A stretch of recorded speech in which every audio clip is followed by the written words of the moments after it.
Welcome to our YouTube video on hardening. I'm your assistant, here to provide a clear and simple explanation of what hardening means in engineering. Shortly, what is the definition?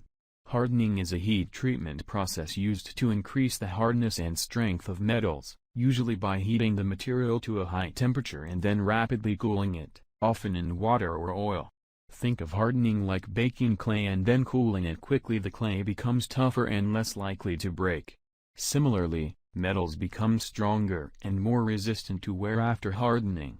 So, why is it so important to understand what hardening is?